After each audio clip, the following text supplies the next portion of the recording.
कहत रहा बोर्ड में पढ़ाई हुई है सोर्स पर दिलचस्पी नहीं वो कोर्स पर ट्यूशन देता है टाकिज में वो लड़का कौन कंपटीशन तोरे इलाहाबाद में बुलंदशहर भेज द। गौर करिए आप सब, अब के लोगन के कुछ ना सूझाता और देवता के छोड़ हीरो हीरोइन के पूजाता। विजय कुमार भैया 90 में रामायण सीरियल चला रहा, राम का रोल अरुण हीरो अदा के बा और सीता का रोल दीपिका हीरोइन। यह कैलेंडर सबके घरे में टंगा बा, बहुत दिन टंगा रहा। यह कैलेंडर सबके घरे में टंगा बा। लहाई क्या है भगई खोसत कहीं अगरबत्ती है दिखाओ थे। स्वर्गीय आप माटी के गीत के मधुर स्वर के भोजपुरी के सम्राट कलाकार भैया से फोन किया, हम कहा आप हमारे नाम के आगे सम्राट लगाए दे, हम मोहल्ला एक ना है। सम्राट जी के दुनिया बना वही सम्राट होता है दादा राम कैलाश जी। कहा टिन टिन टिन टिन घंटी बारे करे मन जपना और ठाकुर जी के रच के चढ़ावा चबक ले कुली अपना। अगरबत्ती हर दिखाओ था कार से खिचड़ी बनाई दे सवेरे वाली बस पकड़ भरिया जावे है, प्रमाण मिलता है। वही कैलेंडर सबके यहाँ टंगाबा। एक बात कहे हैं मोतीलाल चाचा, रात दिना जागे के बाद तब महंगाई की ऐसी तैसी और मेहनत भर मजदूरी मिले तब महंगाई की ऐसी तैसी। सरकारी सर्विस के 6वां 7वां 8वां 9वां नब 7वां ना 7वां लग गया। 1 साल से 3 सही हो गया, नहीं तो बहुत बरस से 200 रुपया लेबर में ईटा गारा ढोते हैं बेचारे। मनरेगा में 202 रुपया। आप गौर करें, मेहनत भर रात दिना जागे तब महंगाई की ऐसी तैसी, मेहनत भर मजदूरी मिले महंगाई की ऐसी तैसी। चलती समय में बस मिल गई तब एक्का की ऐसी तैसी, चोर काई मिले अनहेरिया पक्का की ऐसी तैसी। मोढ़ा से जब मोढ़ा मिल गया तब धक्का की ऐसी तैसी। विजय कुमार बाबू पानी कहे खेते में जाए चक्का की ऐसी तैसी। सतुआ से जब पेट भरावा तब मिठाई की ऐसी तैसी, तंदुरुस्ती लाख इनामत तब दवाई की ऐसी तैसी। समाज को गंदा कर दिया ये भोजपुरी गीत। हमारे घर की आपके घर की बहन बेटी एक जगह बैठ करके चंदौली में विरहा था राम जन्म टोपी वाले से, बनारस रामेश्वर में। उन्होंने कहा, हम कहा नहीं जी, बिरहा का देन ऐसा है कि भारत नहीं विदेश तक बिरहा देन वो लोग जान गए कि सीता जनक के बिटिया रही और दशरथ के बेटवा राम रहन। नहीं के करे घरे रामायण पढ़े के मौका बा के करी हर रामायण बाहो। सारे इतिहास को ढाक करके रामदेव भैया बताएं कि वही जगह दांते काट लेना राजा जी। पहले लड़कन का नाम रखें उदय भान, विजय भान, तेज प्रताप, राणा प्रताप। और अब रिंकू टायर पंचर अभी है नाम चलता, बट इसको नाम हो गया। पहले फिल्म का नाम राम तेरी गंगा मैली, मैं तुलसी तेरे आंगर की।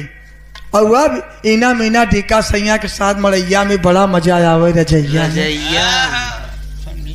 सब परिवर्तन हो जात बा बाबू। बिरहा पे आवे तब पुराने कहे चिंता में चतुराई घटे, दुख में घटे शरीर, और पाप के लक्ष्मी घटे कही गे दास कबीर। एक उल्टा हो गया। अब चिंता में चतुराई बढ़ाई, दुख में बढ़ाई शरीर, पाप की है लक्ष्मी बढ़ाई, जग में बाय नजीर। बताई अगर आपका तो अटपटे बच गया तब दिमाग बहुत दूर तक दौड़े के करे लगे, फोन लगाई कितना दिमाग लगाई कि ऐसे हम उबर जाई। अब दिमाग बढ़त बा और दुख में बढ़ाई शरीर। सवेरे 5 बजे हंसिया लग चला जो धान काटे, 1 बजे अगुआ दिन कही नहाए कि जब खाए बैठे तो मेहरारू कहे कि अचार और रोटी में खाई ले। तब तू कहबा करे हम सवेरा हंसिया चलावत है और अचार और रोटी खाए कहत है तो कह तुहार क्रोध में एक आँख लाल बा, ओकर दोनों आँख लाल रहे कि तुहार अखिया फूटी रही। तोहरे संग में थमाऊ रहे कौन माई मौसी बैठी है पूरी बनवाई। शांति रहे भैया। तब पड़ोसी बैठा भाई भैया बाजा वाला छुआ जी हुई बैठ जा बगले, ये कोरस वाला सीटी देता, ये सीटी देता। शांति रहे भैया। पड़ोसी के सामने बैठा भैंस लागा तो दही रखी बा, तब नहीं कहे कि भैया जाए दे हले पौआ दही भीस खाई ले। और जब बीमार हो जा ई हरिया ले जाए छोटे लाल के हॉस्पिटल में भर्ती कर दे, तब हित मित गांव देश पड़ोसी वाला जौन दही नहीं दे रहा हो जाए तो किलो सेब लटकाई के ले जाए। गौर करें आप सब। वापस आए गए गाँव देश के हितो मित कहे करे यार बीमार रहे दूध दूध ना हो तो काक महीना दूध बनाई दे। अच्छा अनारे जूस वूस, अच्छा तब वो लागे सुझी आई कहीं करे यार बड़ा तैयार होते, कहीं तबीयत खराब रही भैया। अब दुख में शरीर बढ़ाता, पाप की है लक्ष्मी बढ़ाए, नाम ना ले लेकिन आप सब गौर करें। एक गाड़ी में चाबी लगाए कहीं हवा ना आई कहीं फार्चूनर स्टार्ट करे, और तू बड़ा सतवादी पुरुष है, साइकिल पंचर हो जाए 3 किलोमीटर पैदल जाए, अब साइकिल की दुकानों कम दिखाता वो हेरे पर। तो सब परिवर्तन हो गया। बेटा कहा कालिदास से दरवाजे पर मैं जाऊंगा, तब हुआ शोर पहरे पे लगा, अब जाके छोट कुमार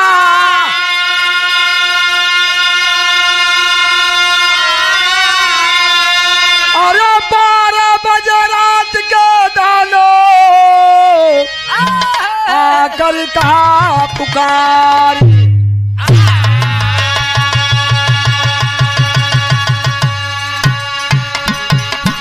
एक लाइन यहाँ गीत लग गई। अरे ससुर सरू सलबाती रियावान हो धैली नैहर करा।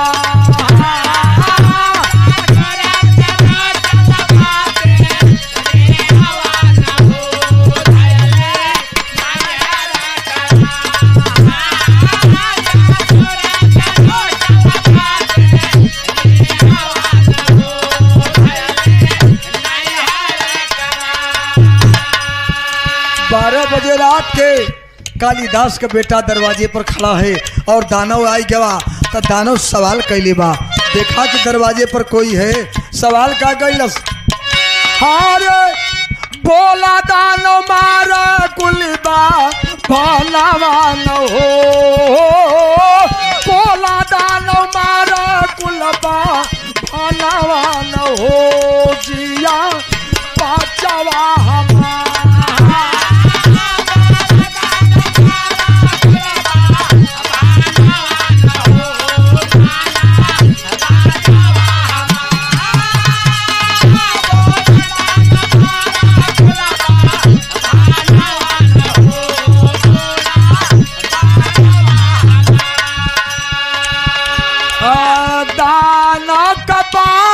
सुन के बोलल बोलल लावा दानो के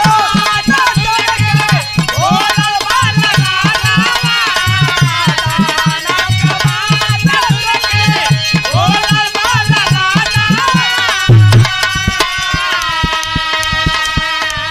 सुनला सुनाई मारे कावला बभालावा,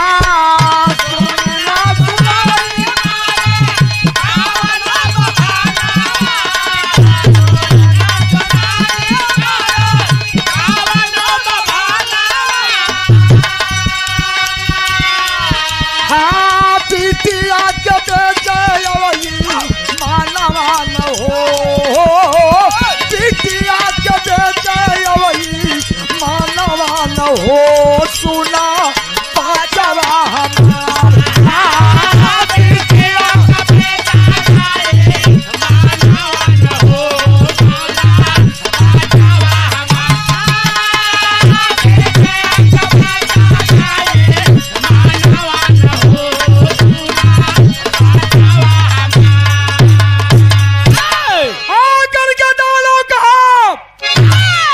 कुलबाभन मर जाए, कुलबाभन मर जाए, कुलबाभन मर जाए। कालिदास का बेटा कहा खबरदार बदतमीजी कर रहा है।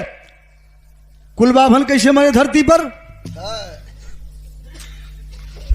दानव खड़ा हो गया, कहा सुनो कौन बाभन मरे, मैं बता रहा हूं। बाभन उहे मरे बिटिया बेचे, ईमान यापन बेच दे, और क्या कलश मांस खाल मदिरा पिए कर रंडी बाजी, मांस खाल मदिरा पिए कर रंडी बाजी, मांस खाल मदिरा पिए कर रंडी बाजी।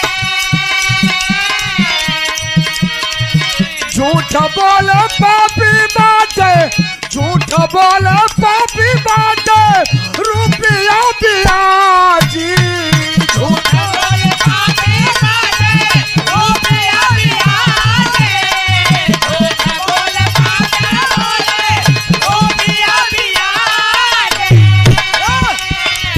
भारती पमारा कुलबा, भारती पमारा उबा, मनवा न हो सुना पचमा हमार।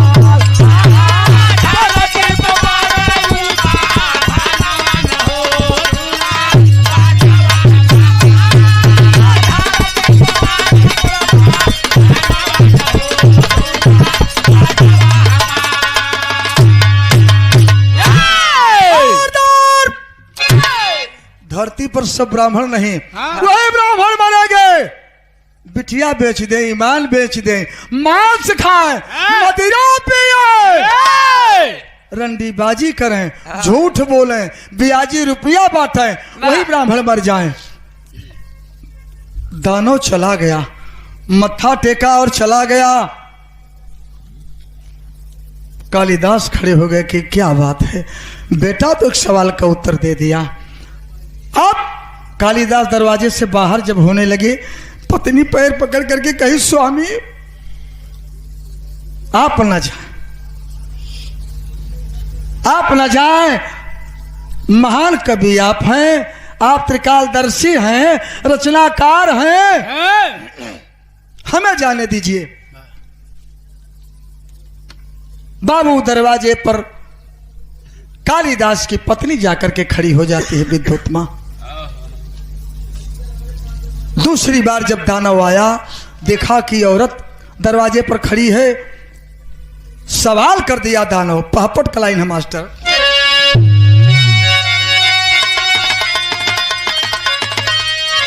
अरे खरीदार पे विद्युत्मा जननवा यादी रतिया के, अरे खरीदार पे विद्युत्मा जननवा यादी रतिया के, ओया के दानव करने लगा बयनवा यादी रतिया।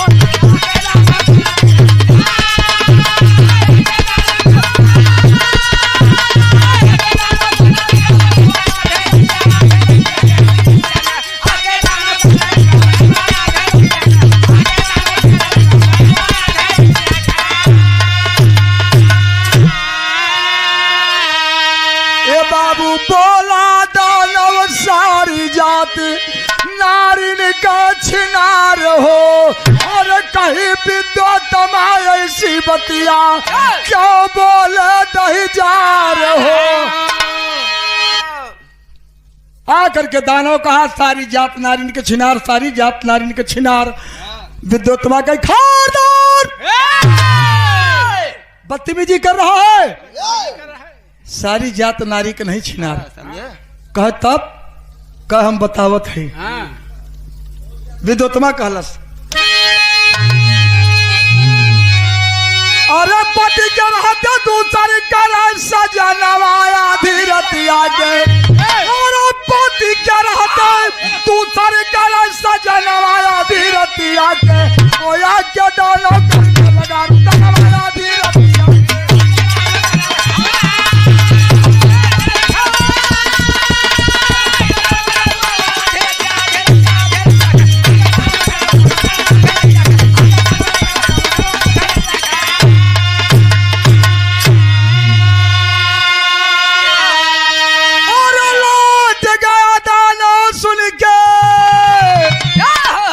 नारी के बचलिया अरे भोरवई में कालिदास भैले पहरेदार।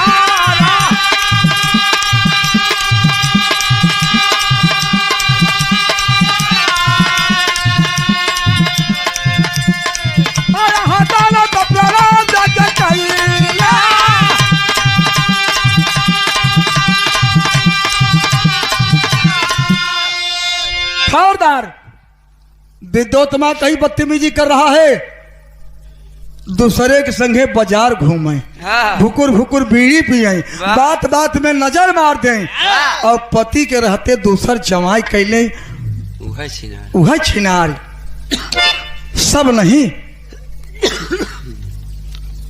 दानव कहा रे विद्योत्मा कही गणिका एक जमाई रोज बदलत है, पतिव्रता में गणना होत रही। हाँ।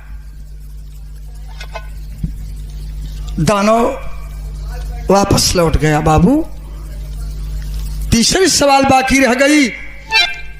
भोर का वक्त है, कालिदास का नंबर आ गया। कालिदास दरवाजा से बाहर होने लगे। एक पैर पत्नी पकड़ लेती है बाबू, एक पैर बेटा पकड़ लेता है।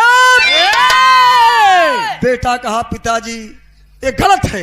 कालिदास कहे नहीं बेटा, अगर तुम्हें जानते हो कि मैं कवि हूं, रचनाकार हूं, तो मेरा भी फर्ज बनता है। कालिदास दरवाजे पर खड़ा हो गए और तीसरी बार जब दानव आता है बाबू भैल का,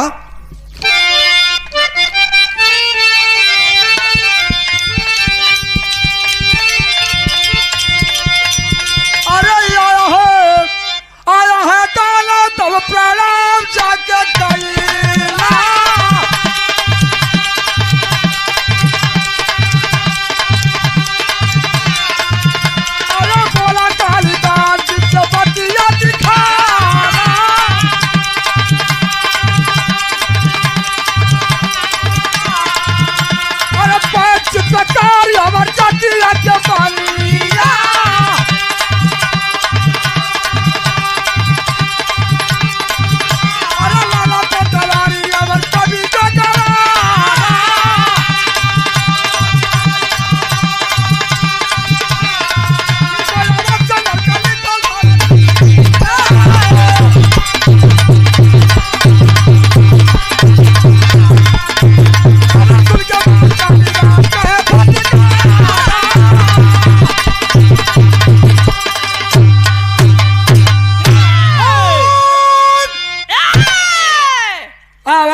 दानव आया, कालिदास को देख करके कहा कि बैठ चित्रकार, लाला पटवारी, कवि, बनिया, इनके अवश्य नरक है धरती पर। कालिदास कहे खबरदार, जबान संभाल करके बोलो। सारे वैद नहीं, सारे पटवारी नहीं, सारे कवि नहीं, सारा रचनाकार नहीं। दानव रुक गया। कालिदास का बतौलन, ए बाबू कहे झूठा लाचा ना लगावे लाका बिना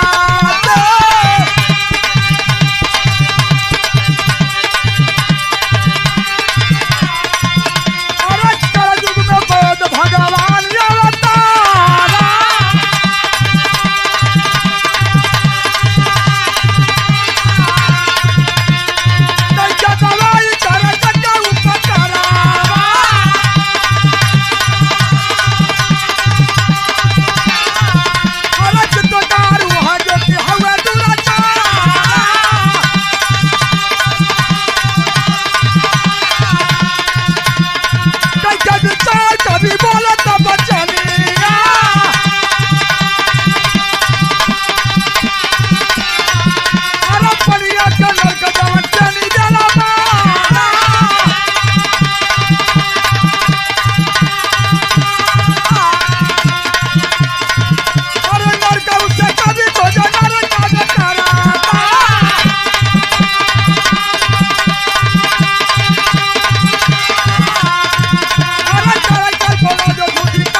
उसी कवि को नर्क होगा जो कल्पना करके झूठी कविता संवार देगा, उसी कवि को नर्क होगा। और वह तो कलयुग में भगवान का अवतार पावेंगे। अब वही कि हमारे चाचा श्री मोतीलाल यादव जी बताए हैं कि उनका यश बहुत जोर फैल रहा है। विष खोपड़ा कीड़ा बिच्छी कुछ भी काट ले, मरा आदमी के सामने वो जिंदा किए। तो कलयुग में भगवान का अवतार हुई वैद्यन का, और नर्क वह पटवारी के होए मोतीलाल के दुआरे विजय कुमार के पट्टा नाप दे। 48 नंबर के पट्टा कराए हैं अपने बगले, और 49 नंबर जाए को नाप दे। रुपया द चरदाई हमरे लगे आवा, गलत काम करेगा उसी पटवारी को, सब पटवारी को नहीं। दानव सुन रहा था, आवाक रह गया। रचनाकार को, सबको नहीं, कवि को नहीं, बात को नहीं, सब बनिया को नहीं। वही जो टेनी मारता, 1 कुंटल गेहूं तौला लिया घरे आया तो माँ खाली 90 किलो तैयार भा 10 किलो टेनी मार दे, उसी बनिया को नर्क होगा। आदरणीय आप हमारे पूज्य गुरु के समान हैं, सादर श्री दयाराम यादव जी। बड़े भैया फोन के हैं, कहें कि श्यामधर बाबू हमारे क्षेत्र के बुजुर्ग कलाकार हैं, 30 बरस बिरहा छोड़े हो गया दयाराम यादव। मोतीलाल एक बिरहा गावे गे के आप गाइए, एक उनका भी होगा। मैं सोच रहा हूं कि बुढ़ाई दिया यूट्यूब पर उन्हों के गीत हो जाना भैया। क्या कोई बात नहीं है, बड़ी ऊंची बात एक बताए हैं कि श्यामधर जब नाचन है तो हमारे जनू ने आई गया, हमहू नाचत है लेकिन उम्र हो गई। और अच्छे अच्छे कलाकार को वो बनारस के हो चाहे बलिया के रहे हो, कमर हिलाई के ठुमका मार के और भोजपुरी ऐसे अंगुरी लसरियाई के एक नगोटा पर कजनी कितना गवैयन के पटकत चला गए स्वर्गीय दादा राम कैलाश जी। बिरहा तो बहुत दूसर तूर पकड़ ले। आप सबका अगर इच्छा करे 2 लाइन बिरदरी वाला सुनाई सकी था। बोल कहा कि अरे ये भाई बजनिया बजनू थाना,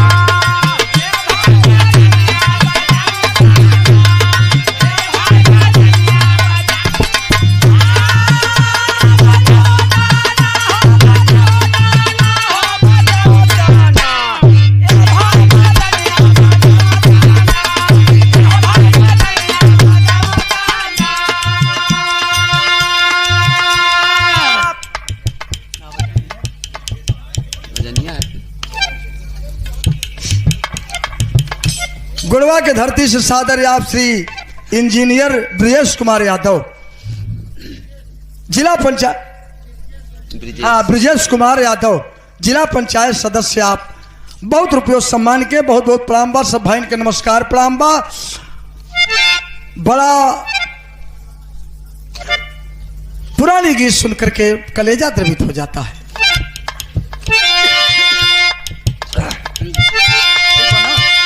कि नलकुबा जानिया बजैया मती मनारा तो आई को तोरे नहारी के नलकुबा जानिया बजावा रे कलकरी तो आई को तोरे नहारी के नलकुबा जानिया बजैया की कोई आई बिरा बटुरिया गोरी सब गोरी आवती बलमुआ के चोरी। ठीक है, इतना ना कोई गोरी गोरी बाती कोई गोरी करी आयो कोई गोरी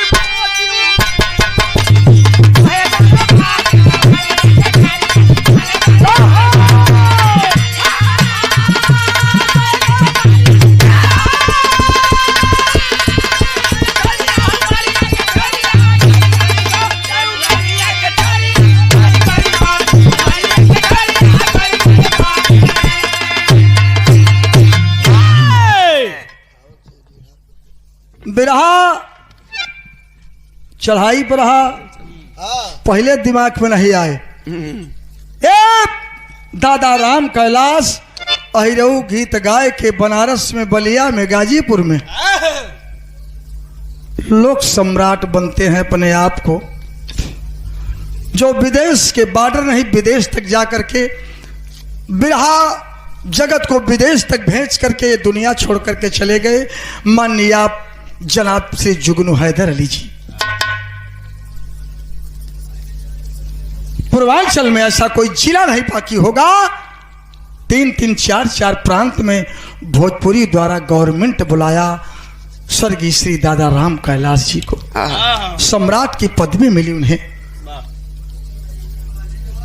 मेरी सरकार लखनऊ में बुला करके परशुराम यादव बलिया के, जो हमारे अखाड़े के 1 नंबर के कलाकार हैं, पंडित की उपाधि दिया। उनके साहित्यिक शब्द पर लिखते हैं पंडित परशुराम यादव। उसने लिखवा दिया कि पंडित परशुराम जी यादव। क्या धन्य वो मां रही जो अवतार दे करके ऐसे सपूत को तैयार कर दी हमारे आपके धरती पर, जो विदेशों तक। आप बॉम्बे, कलकत्ता, आप जहां भी जिस शहर में जाए, बताओ कि मैं भी इलाहाबाद से, तो अगर इस मिजाज का कोई व्यक्ति होगा तो जरूर कहेगा कि जहां के हैदर अली थे क्या, जहां के राम कैलाश थे क्या। उस समय आपको गर्व से कहना होगा कि जी हां। सम्राट के कलाकार चले गए धरती से। मेरे बिरहा का आखिरी गीत था।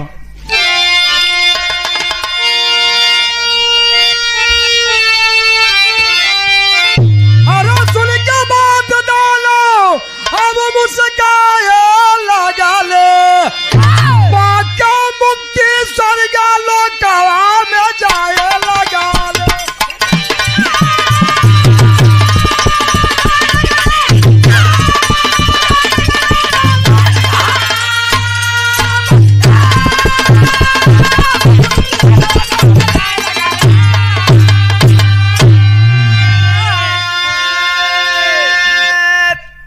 बाबू, जवाब कालिदास द्वारा जब दानव पा गया, उससे श्राप था, ऋषियों के श्राप से दानव रूप पाया था। कहा जब अच्छे ज्ञान से मुलाकात हो जाएगी तो तेरी मुक्ति बन जाएगी।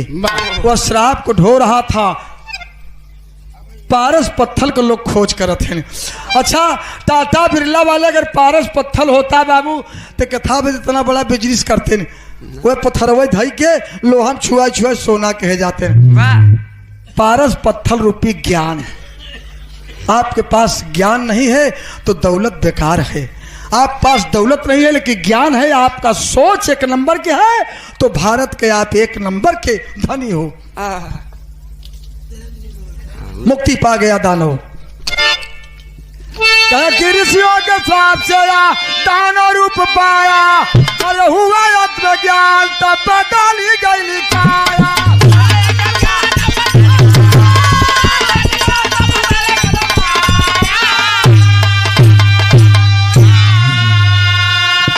अरे राजा कुंत सुन के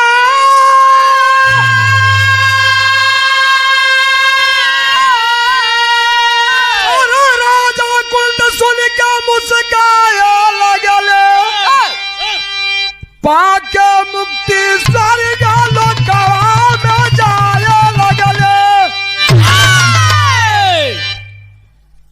ये बात को जब राजा कुंत सुने, करे यार, कुंतेश्वर के राजा कुंत थे, उनके राज में कालिदास गए थे बाबू। सवेरा हुआ, जिस घर का नंबर रहता था उसके दरवाजे पर लोग जाते थे, उसके दरवाजे पर जाते थे।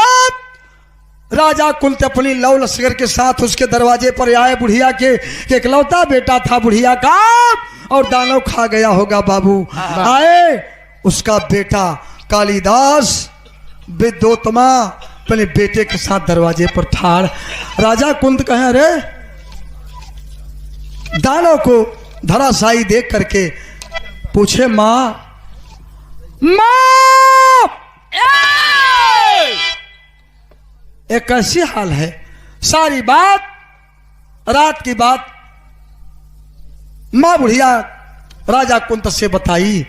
कुछ दिन बीतल, राजा भोज के चिंता सतावे लगल कि कालिदास चले कहाँ गए। पता लगवा के अपने धरती पर बोलोलन। राजा भोज करे लागे, मन में गुना लगा और धीर नहीं धारे, तब व्याकुल भइले माना।